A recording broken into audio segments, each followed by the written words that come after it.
منتجات تحفه بس مش واخده حقها، ودي episode 1. السلسله دي هقول لكم على منتجات رخيصه الكواليتي بتاعتها تحفه بس للاسف محدش بيتكلم عنها. اوكي، ضيف الحلقه النهارده منتج البيجمنتيشن بتاعته خطيره، سعره مش معدي 70 جنيه، الكواليتي بتاعته ولا غلطه. المنتج ده هو الليب جلوس بتاع مايت سينما، بالذات الاصدار ده يا جماعه. مايت سينما عامله ليب جلوس كتيره قوي قوي، بس انا بتكلم على الاصدار ده اللي هو غطاه لونه بينك، الدرجه دي 200، والكواليتي بتاعته تحفه، الجلوس بتاعه خطير، حتى كمان لما الجلوس بيتشال بيسيب تنت على الشفايف تحفه. هو في منه درجات تحفه، في على بيتي، في على نوت، في كل الدرجات تقريبا. تعالوا نعمل سواتش مع بعض للدرجه. ده كده سواتش الدرجه اللي عندي، هعمل بيه ليب كومبو دلوقتي علشان اوريكم قد ايه هو تحفه.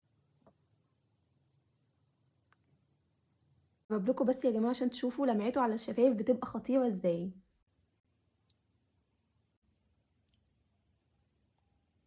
ده كده شكله على الشفايف تشايني وخط. قلت لكم سعره مش معدي 70 جنيه وممكن تشتروه من الويب سايت بتاعهم. بس كده اعملوا لي فولو واستنوا الابيسود الجديده. باي باي.